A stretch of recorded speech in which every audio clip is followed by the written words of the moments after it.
Good morning, dear students. How are you? I hope you all are fine. Okay, dear students, today we are going to start a new grammar topic. It is active and passive voice. Okay, students, active and passive voice. What is this?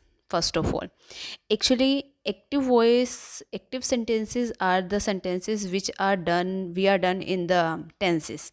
Basically, normal sentences are there in active voice, in which we always give importance to subject, है ना, काम को करने वाले के बारे में हम उसी को ही इम्पोर्टेंस देते हैं. Like I am speaking, then I word is subject, है ना. The students are listening the voice, the students are listening music. The कौन कर रहा है काम को? स्टूडेंट्स काम कर रहे हैं.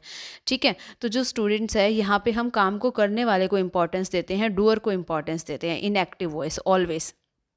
But in passive voice the focus is on the action only, है ना. तो एक्शन को इम्पोर्टेंस देते हैं हम, जो सब्जेक्ट के थ्रू जो एक्शन किया गया है उसको हम इम्पोर्टेंस देंगे, है ना. तो जैसे एग्जांपल मैं आपको दे रही हूँ कि राम किल्ड रावण, है ना. राम ने रावण को मारा. अब राम ने काम किसने किया? राम ने किया. क्या किया उसने? रावण को मारा, है ना. तो अब रावण जो है ये ऑब्जेक्ट है, राम जो है वो सब्जेक्ट है. अब जब हम क्या करेंगे बेटा, एक्टिव से पैसिव वॉइस में चेंज करेंगे. राम किल्ड रावण, यहाँ पे एक्टिव वॉइस ये है. अब जब पैसिव में हम कन्वर्ट करते हैं तो जो ऑब्जेक्ट है हमारा वो कहाँ आ जाता है? आगे आ जाता है. ठीक है, तो ऑब्जेक्ट हमारा आगे आएगा. जैसे देखो, Ravan word comes at the subject place, है ना. वॉज किल्ड, अब देखिए second form always, second form change into was were plus V3. By का यूज़ किया गया है. जब सब्जेक्ट पीछे जाएगा तो सब्जेक्ट से पहले हमने बाय का यूज़ करना है. And here subject. ठीक है, सो क्या सब्जेक्ट स्ट्रक्चर रहता है इसमें? देखो एक्टिव में हमारा स्ट्रक्चर रहता है subject plus verb plus object. ठीक है, ये एक्टिव वॉइस का स्ट्रक्चर है. लेकिन जब हम इसको पैसिव में कन्वर्ट करते हैं तो हमारा ऑब्जेक्ट कहाँ आ जाता है? सबसे पहले आ जाता है. उसके बाद हम क्या यूज़ करते हैं? बी वर्ब्स यूज़ करेंगे. उसके बाद हमने यूज़ करना है V3 एंड देन सब्जेक्ट.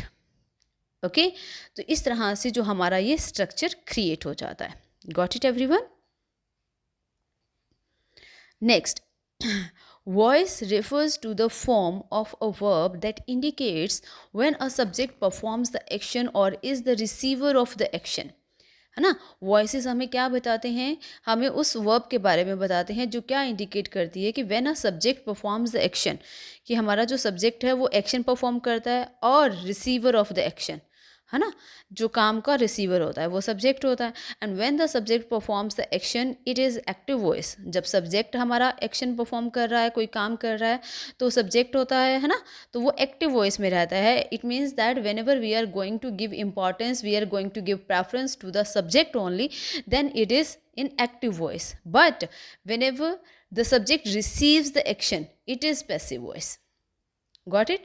जब सब्जेक्ट जो है वो एक्शन को रिसीव करता है, यानी हम whenever we are going to give preference और इम्पॉर्टेंस टू द ऑब्जेक्ट, है ना, काम को जब हम इम्पॉर्टेंस देते हैं, whenever we are going to use our work at the first, then it is in the passive voice. Okay everyone?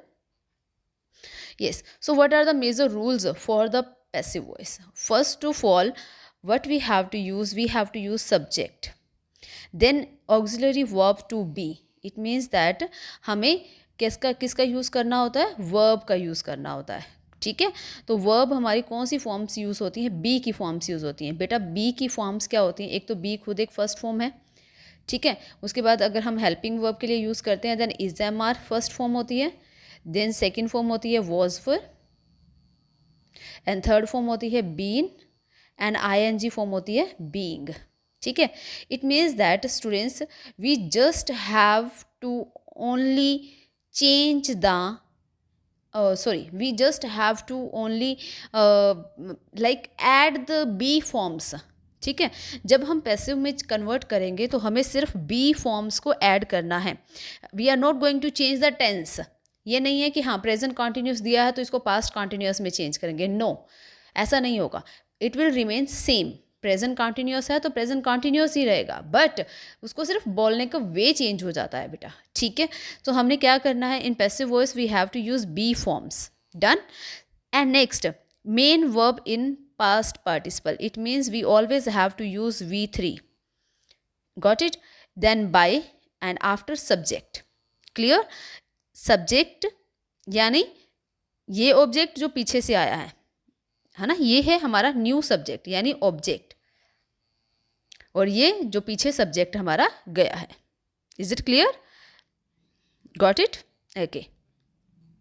Next, now come at first tense, present indefinite tense, and what we are going to use in present indefinite tense, v1 plus s और es plus object, subject use होता है।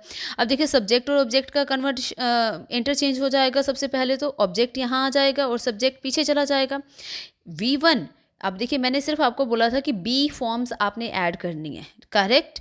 Then v1 will be changed into v3, और हमें be form कौन सी add करेंगे, is am are. V one first form होती है ना, तो बी की फर्स्ट फॉर्म क्या है, इज एम आर है, तो इसलिए हमने इज एम आर ऐड किया, ठीक है। अब जैसे डू डज है, हेल्पिंग वर्ब, डू डज भी तो फर्स्ट फॉर्म होता है ना, तो इसीलिए बी का फर्स्ट फॉर्म क्या है, इज एम आर, और हमें कौन सी मेन वर्ब कौन सी यूज़ करनी है, V3।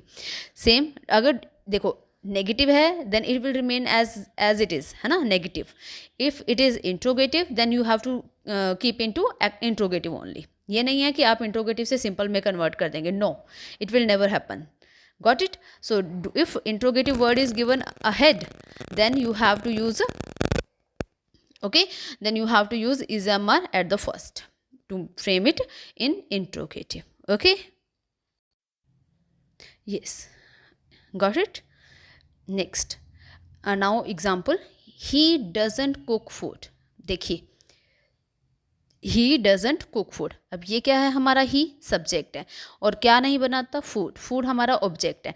Does not cook, here food comes at first, does is first form, तो फर्स्ट फॉर्म किस में कन्वर्ट होगी, बी की फर्स्ट फॉर्म में, इज एम आर, फूड के साथ इज यूज होगा, नॉट का नॉट यूज हुआ, and then cook third form use हुई, कुक की कुकड, बाय का यूज किया हमने, और ही जो है वो हिम में कन्वर्ट हो गया। बेटा अब ही जो है वो हिम में कैसे कन्वर्ट हुआ, as I told you earlier that आपने प्रोनाउन का टेबल किया होगा, है ना, ही, हिज, हिम किया है आप सभी ने। बच्चे जो फर्स्ट रो होती है ना, जो फर्स्ट वर्ड होता है वो हमेशा एज अ सब्जेक्ट यूज़ किया जाता है, और जो ये लास्ट वर्ड होता है ये एज अ ऑब्जेक्ट यूज़ किया जाता है, ठीक है। आपने कभी सेंटेंस फ्रेम किया होगा तो आपने देखा होगा, you never use him at the first, आप ऐसे नहीं कहते कि him is going to school, आप always you say that he is going to school, है ना। सो इसीलिए हमने क्या यूज़ करना है, he as a subject and him as a object. अब देखिए ही अगर सब्जेक्ट है तो अब पैसिव में जब वो पीछे जाता है तो वो ऑब्जेक्ट में कन्वर्ट हो जाता है, तो इसीलिए ही जो है वो पीछे जाके किस में कन्वर्ट हो जाएगा, ऑब्जेक्ट में कन्वर्ट हो जाएगा, got it. So here does he purchase books, अब देखो ये इंट्रोगेटिव है, it will remain as interrogative, books पहले आएगा, बुक्स के अकॉर्डिंग आप यूज़ करेंगे कि इस एम आर में से क्या आएगा, है ना। बुक्स प्लूरल है, ही सिंगुलर है इसलिए डज आया, लेकिन बुक्स तो प्लूरल है ना, so it that's why we are going to use are, ठीक है। So are books, V3 purchased by, और ही का third part him, got it everyone, okay. Next, present continuous tense. In present continuous tense हम क्या use करेंगे, हमारा क्या structure रहता है, is am are plus V1 plus ING form, got it. आप देखिए सबसे पहले फर्स्ट रूल क्या है हमारा, सब्जेक्ट ऑब्जेक्ट का इंटरचेंज हो जाएगा, ठीक है, डन। अब बी फॉर्म्स ऐड करनी है, सेकंड पार्ट है हमारा। अब इज एम आर जो है वो इज एम आर के is am are helping verb रहेगा, no change will be there. Be forms हम कैसे ऐड करेंगे, हमने आपको बोला है कि देट आप V3 यूज़ करेंगे, अब V3 है लेकिन फिर ये ING कहाँ गया, अब ING को कंटिन्यू करने के लिए हमें बी की फॉर्म्स कौन सी ऐड करनी पड़ती है, being. It means that whenever ING form is given in the simple tense, sorry, in active tense, in active voice, then you have to use being in passive voice, okay। तो हमें ING को continue करना पड़ेगा ना, इसीलिए हमें क्या add करना होता है, being ऐड करना होता है, got it। Same, subject plus is mr plus not, it means negative sentence, so normally you have to use not here। Object same, first rule, second rule V3 add करना है और being add करना है, bye add करना है और subject और object का इंटरचेंज हो जाएगा। ठीक है। नेक्स्ट, अगर इंट्रोगेटिव है तो इंट्रोगेटिव भी एज इट इज रहेगा। अब एग्जाम्पल देखिए, Isha is singing a song. Isha subject है ना, is am are plus ING form, a song object है। ठीक है, अब ऑब्जेक्ट हमारा पहले आ गया अ सॉन्ग। बेटा ध्यान रखिए कि ऑब्जेक्ट के साथ whenever some words are given to you, any article, any possessive word like my song, है ना, my pen, my car, his car, the, an, whatever can be there, this, that, है ना, सो वो आपको साथ में ही यूज करना है। A song, is am are will remain as it is am are, is according to you, is will be used according to the subject, new subject। singing ING है तो हम being ऐड करेंगे। sing का third form क्या होता है, sung by Isha. ठीक है, Kritika is not chopping vegetable, so vegetables plural हो गया। देखो कृतिका के लिए हमने इज यूज किया है, बट वेजिटेबल्स के लिए हम क्या यूज करेंगे, are. Vegetables are not being ING। Chop third form, chopped by Kritika. ठीक है, got it everyone? Okay. Next, present perfect tense, same, subject plus has plus V3 plus object. okay, whenever we are going to change into passive, then we have to use first of all object, यानी जो पीछे given है has have का has have रहेगा, means no change into tense, only just add be forms. तो has have remain has have, plus has have के साथ हम कौन सी फॉर्म यूज करते हैं, थर्ड फॉर्म, तो इसलिए बी का कौन सा पार्ट यूज होगा, थर्ड फॉर्म, बी का बीन यूज हो जाएगा। V3 विल वैसे भी ऑलरेडी गिवन है बाय एंड सब्जेक्ट। ठीक है, तो इसलिए हम एग्जाम्पल क्या है हमारा, नितेश हैज़ चैलेंज्ड हर। अब देखिए एक और चीज़, अब देखिए ये हर है। ठीक है, तो हर हम जब यूज़ करते हैं तो हमारे पास क्या स्ट्रक्चर होता है, शी, हर, हर, यानी ऑब्जेक्ट में ये यूज़ किया जाता है और सब्जेक्ट में ये यूज़ किया जाता है, शी। अब देखिए हर हमारे पास यहाँ पे ऑब्जेक्ट गिवन है, जब ये आगे आएगा तो क्या बन जाएगा, शी बन जाएगा। ठीक है, तो शी हैज़ बीन, हमें बी की कौन सी फॉर्म ऐड करनी है, third form, been challenged by Nitesh. Okay, yes. Next, past indefinite tense. Past indefinite का स्ट्रक्चर होता है V2, है ना, सेकेंड फॉर्म हमें यूज़ करना होता है। And while changing into passive we have to use second form of be also. तो बी की सेकेंड फॉर्म क्या होता है, वॉज वर। क्लियर, तो इसलिए third form by subject, same structure है। मेजर रूल्स तो हर किसी में चेंज होंगे ही होंगे। एक तो मेजर रूल फर्स्ट क्या है, सब्जेक्ट और ऑब्जेक्ट का इंटरचेंज होता है, plus second V3 always use करना होता है एंड बाय का यूज़ होता है। गॉट इट, ये तो हमें हर किसी सेंटेंस में करना ही करना है। Next example, Reema cleaned the floor. अब देखिए ये सेकेंड फॉर्म है। अब सेकेंड फॉर्म को हमने, पहला रूल क्या है हमारा कि द फ्लोर, सब्जेक्ट ऑब्जेक्ट में इंटरचेंज हो जाएगा, द फ्लोर। सेकेंड है ना ये cleaned, then was were plus third form, तो the floor was clean by Reema. Like Ayesha bought a bicycle, a bicycle was second form, be की सेकेंड फॉर्म यूज़ किया, bought third form use किया by Alisha. ठीक है, देखो V3 और V2 same रहता है, बाय, बॉट, बॉट, इसलिए सेम वर्ब है। Got it? Next, past continuous tense. What is in past continuous tense, we have to use subject plus was verb plus ING form plus object, है ना।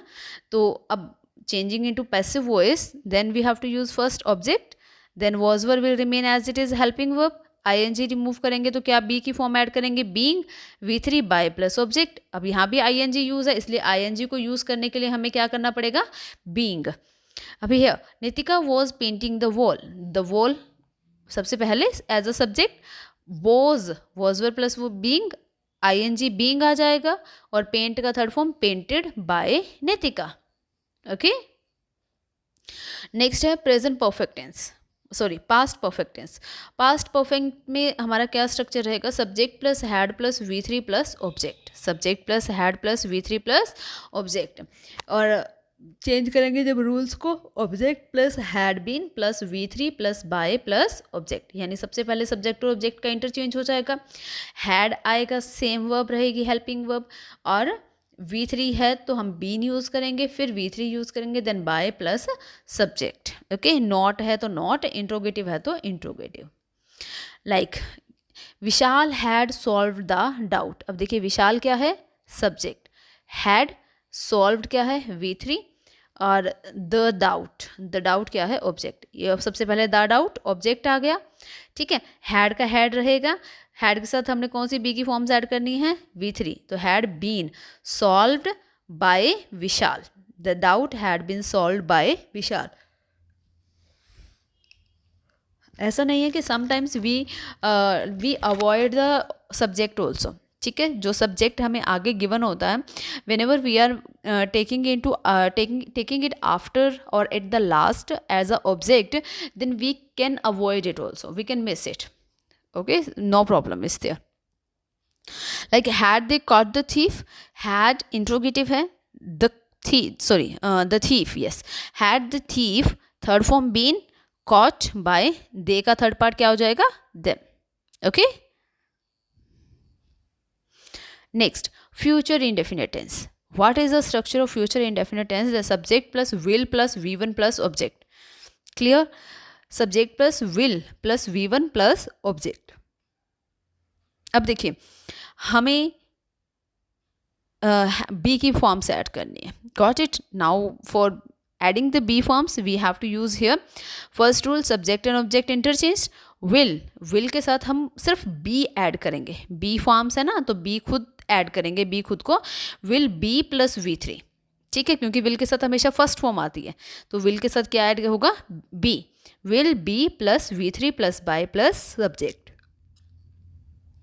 For example, Disha will not arrange the things. अब देखो Disha will not arrange the things, the things पहले आ गया, the things, will as it is future को denote करता है, फ्यूचर को शो करता है, नॉट रहेगा, हमने बी कौन सी फॉर्म ऐड करनी है, बी खुद को ऐड करना है, तो विल नॉट बी, अरेंज का थर्ड फॉर्म क्या होता है, अरेंज्ड बाय दिशा, ठीक है, यस।